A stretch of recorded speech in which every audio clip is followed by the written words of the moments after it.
Good morning, dear children. So, previous class we have started second lesson from history, from trade to territory. I think that content you have, even though you just watch one more video about that topic. Okay. They are on their way to India to buy spices and then sell them in Europe, which will make them rich. They want to travel by sea because the journey is safer. The land route is an old route, but very dangerous due to wars in the Arab lands. Finally, India at last. The Portuguese, led by their captain, Vasco da Gama, land in Calicut, India in 1498. The first thing Vasco da Gama did on landing in Calicut was to meet the local ruler, or Zamorin. Let's listen to what they said. What is the reason for your visit? Your Highness, I have come from Portugal and wish to buy your famous Malabar spices. I request permission to trade here. What will we gain in return? I will give you a lot of money for your spices, and once I sell them, Malabar spices will become world famous. Very well, permission granted. All that you saw took place many years ago. Would you like to know what happened after that? After that, the Portuguese became the first Europeans to carry Indian spices abroad and sell them. The Portuguese made a lot of money and their country became rich.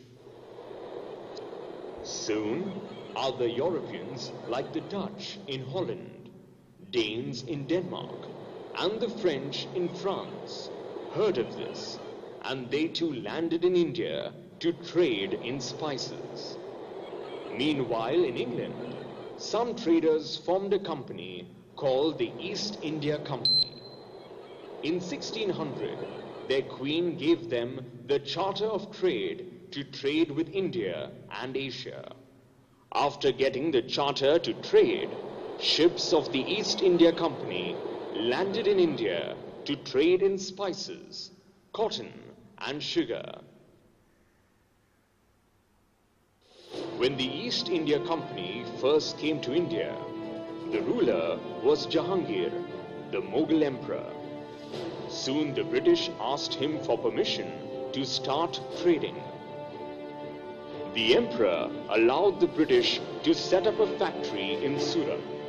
This factory was actually a warehouse where they could store goods. The other European traders were angry. They did not want to share space with the British. It led to fights and wars amongst them for a long time. The Danish, Dutch, and the Portuguese lost to the British. They were left with just a few settlements in India. The French were the most powerful rivals. They fought 3 bitter wars, called the Carnatic Wars, with the British that lasted from 1746 to 1763. At the end of these wars, France was left with 2 trading posts, Pondicherry and Chandanagar, and the British became the main trading nation in India.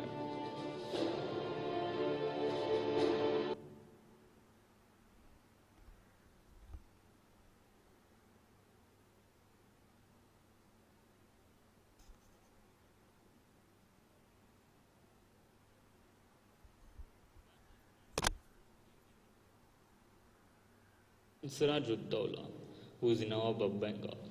Siraj-ud-Dawla was supported by the French. The battle took place on June 23rd of 1757. The victory of British East Indian Company in the battle is one of the most important events in Indian history. Previously, the East India Company had established factories at Surat, Madras, Bombay and Calcutta in the 17th century. Mughal Emperor Farrukh Shah had issued a firman in 1717 granting the company rights to reside and trade freely within the Mughal Empire. The company was also accorded the right to issue dastaks for movement of goods. This right was misused by the company officials. When Alivardi Khan, grandfather of Siraj-ud-Dowla, became the Nawab of Bengal, he took a stricter stance against the company. When Siraj succeeded him as a Nawab, he ordered the company to stop their fortification activities since they didn't have the permission to do so. But the company carried on with their fortifications. This led to the Nawab to attack the British station in Calcutta, in which they were beaten by the Nawab's 3,000 men strong army. Calcutta was occupied by the Nawab's forces in June 1756 and the prisoners were kept in a dungeon in Fort William. This incident is called the Black Hole of Calcutta since only a handful of the prisoners survived the captivity where over 100 people were kept in a cell meant for about 6 people. Fort William and the other British establishments in Calcutta had fallen into the hands of the Nawab.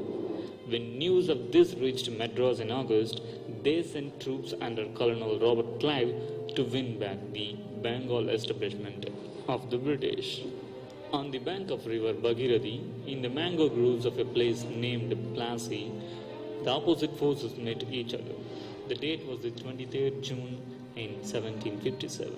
On that day was fought the Battle of Plassey between the armies of Siraj-ud-Dowla and Clive.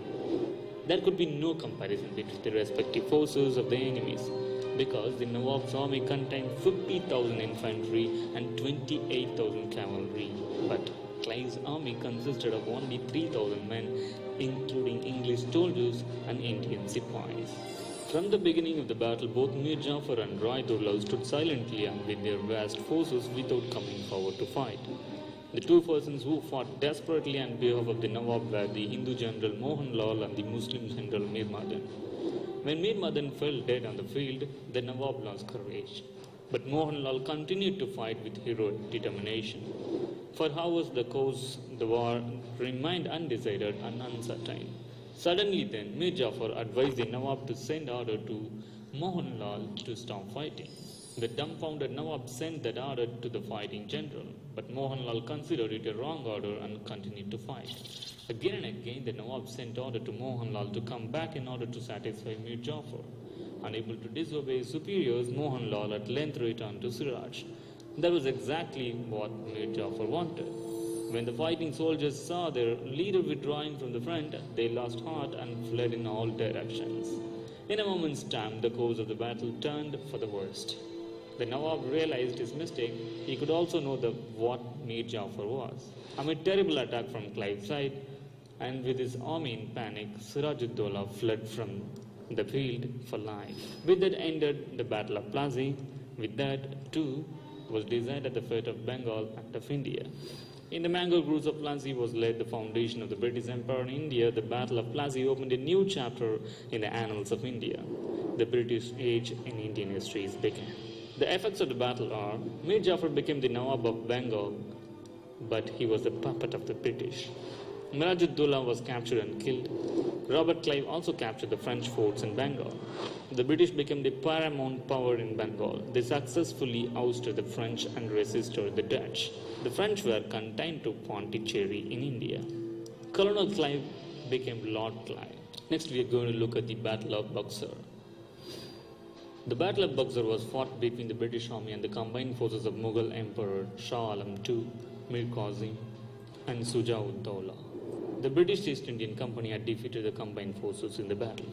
The battle took place on 22nd October 1764. The battle took place at Buxar. At that time, Buxar was within the territories of Bengal. Mir Qasim fled to Oudh after losing to the British at the battles of Katwa, Gina and Udainala. There he joined forces of Shuja-ud-Dowla, the Nawab of Oudh, and with Shah Alam II, the Emperor of Delhi, and fought the British at the Battle of Buxar on 22nd of October 1764. The combined Indian army lost the battle. The victory at Buxar allowed the British to extend their domination up to Allahabad. Mir Qasim lost all hopes of curbing the British. In fact, with the fall of Mir Qasim, the era of independent Nawabs ended in Bengal. The seeds of British imperialism sown at Palasi flowed after the Battle of Buxar, a fact that makes the latter battle historically more important. It finally consolidated British rule in Bengal. The Nawab was reduced to a mere figurehead. The company started an unchecked plundering of the wealth of Bengal. The Nawab of Oudh returned to a submissive ally, and the Mughal emperor was reduced to thriving on an allowance from the company. These were the first steps to start of company's domination in the north. Children, I think it was clear, audio and video. Don't worry that from YouTube you will see that and all, okay? Then, from that lesson, what we can say, the Portuguese led by Vasco da Gama were the first to land on Indian west coast at Calicut in 1498. Okay, the Portuguese, they gained permission from local ruler Zamorin to trade in Malabar spices. Other foreign sailors such as Dutch, Danish, the French also came to India in order to trade spices. Then Queen Elizabeth that gave permission in 1600 to East India Company, the charter to trade with India and Asia. Then we are getting from here, the East India Company tried to replace Nawab Siraj-ud-Dowla with a puppet ruler. Siraj-ud-Dowla took control Qasim Bazar and Calicut. Then armed forces under the leadership of Robert Clive were sent along with a naval fleet to fight Siraj-ud-Dowla. Mir Jafar, one of the Nawab, Siraj-ud-Dowla's commanders, that we know about him, he turned traitor and never fought the battle. Robert Clive defeated Nawab Siraj-ud-Dowla in 1757, that years and all very important, 1757 in the famous Battle of Plassey. Okay, see till where we have studied, that important points you have to mark, underline. Okay. See, Aurangzeb was the last of the powerful Mughal rulers. Who was the last powerful Mughal rulers? You can say Aurangzeb. He established control over very large part of the territory. That is our India. Okay, after his death in 1707, many Mughal governors and big zamindars began asserting their authority and establishing regional kingdoms. So that and all you have to mark in our textbook. Who was the last powerful Mughal emperor? Powerful Mughal emperor, that Aurangzeb. Okay, then who was the last Mughal emperor? That you can take from here. See, Bahadur Shah Zafar. Then next part you can underline, by the second half of the 18th century, a new power was emerging on the political horizon, that is the British. So British came power in India after the second half of the 18th century. Okay. Then very important topic, East India Company. East India Company in 1600, the East India Company acquired a charter. I think you know the meaning of charter. From the ruler of England, that time Queen Elizabeth I, granting it the sole right to trade with the East. That meant no other trading group in England could compete with the East India Company. Okay, so in 1600, the East India Company got permission. That's the meaning, only that much. Then the company did not have to fear competition from other English trading companies. The mercantile trading companies, they made profit. How they made profit? They are buying cheap and sell at high prices. So mercantile trading companies in those days made profit primarily by excluding competition. So no fear about competition from other English trading companies. They made profit. That means they could buy cheap and sell at higher prices. Then the Royal Charter could not prevent other European powers from entering the Eastern market. By the time the first English ships sailed down, we know the English, the Dutch and the French, they formed East India Company.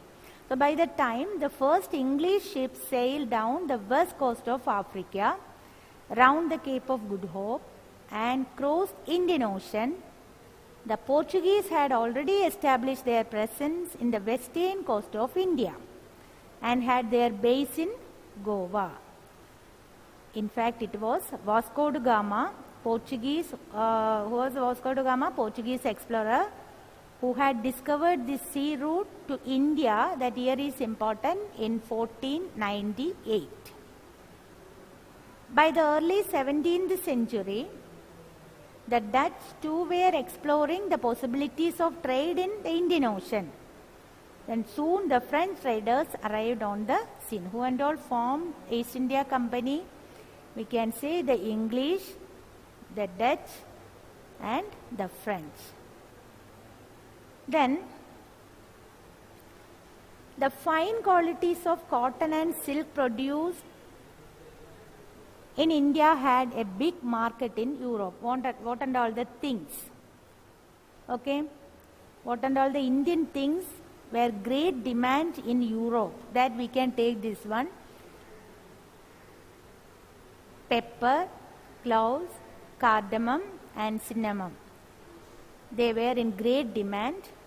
Competition amongst the European companies inevitably pushed up the prices at which these goods could be purchased, and this reduced the profit that could be earned. Okay, so from here you can take, you can also prepare more questions, even though at least this you should take out from these topics. From here we can take how we can define mercantile, then who discovered this and all easy previous, I think previous classes and all studied about this. Who discovered the sea route of India and when? Which Indian things were in a great demand in Europe? Okay, I think you underlined. Then we are moving to the next topic. East India Company begins trade in Bengal. Okay, the first English factory was set up on the banks of the river Hooghly in 1651.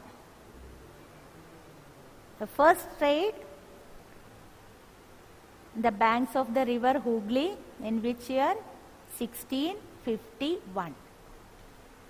This was the base from which the company trader, known at the time as factors, operated.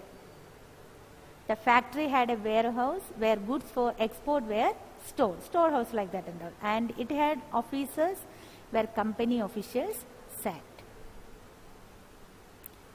Then the company tried continuously to press for more concessions and manipulate existing privileges.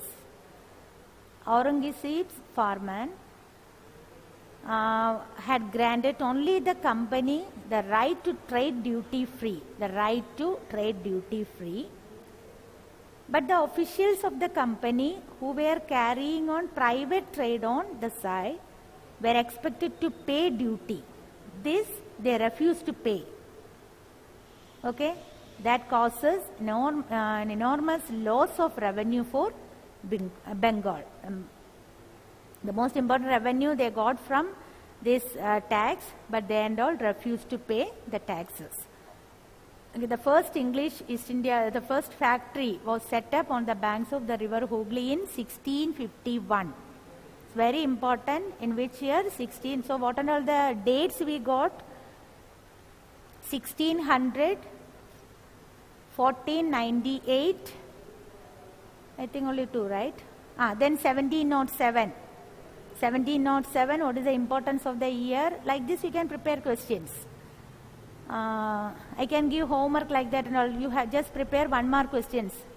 Then write the answer. I will inform you when you can submit the notes, okay? You just start to prepare like this, topic wise, 1 mark questions. So 1707, then we got 1498, then 1600, next 1651. So what are all the dates we got? 1707, 1498, 1600, now 1651. Okay, you just think about what is the importance of the year 1707. Then 1498, 1600, 1651. Then a question, when and where did East India Company set up its trading factory? So next, if we move to how trade led to battles. 2 battles here we are getting, Battle of Plassey and Battle of Buxar, right? Through the early 18th century, the conflict between the company and the Nawabs of Bengal. Conflict between the company and Nawabs of Bengal intensified after the death of Aurangzeb. The Bengal Nawabs asserted their power as other regional powers were doing at that time. Then Murshid Quli Khan was followed by Alivardi Khan and then Siraj Dowla. These were important. Say strongest, we can say, strongest Nawabs of that time, Murshid Quli Khan, Alivardi Khan and Siraj Dowla, the Nawabs of Bengal. Each one of them was a strong ruler. Who and all the strong rulers? Murshid Quli Khan. Then after him Alivardi Khan. Then Siraj Dowla. Okay, strongest rulers. They refused to grant the company concessions. They needed right to trade, free trade.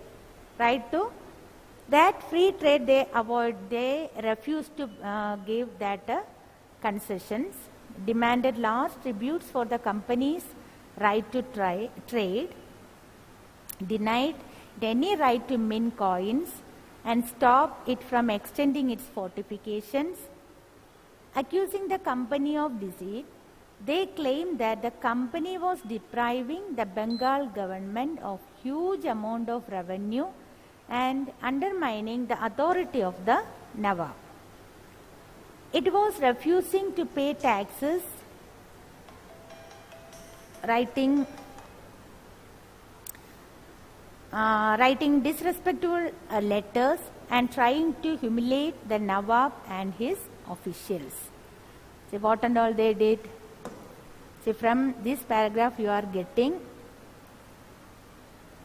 Okay. The company on its part declared that the unjust demands of the local officials were ruining the trade of the company. And trade could flourish only if the duties were removed. It was also convinced that to expand trade it had to enlarge its settlements, buy up villages and rebuild its forts. Then these conflicts led to the confrontations and finally culminated in the famous Battle of Plassey. Battle of Plassey is very important. See, this part you have to study properly. That topic is very important. Battle of Plassey in 1751. 7. Okay, already we know that concept and all. Even though once more you have to go through. I'm not underlining here, that means all these sentences and all very important. You can highlight the full paragraph, okay, the Battle of Plassey.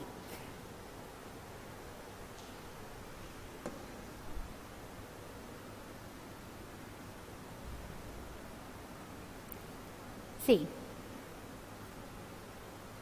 when Alivardi Khan died in 1756,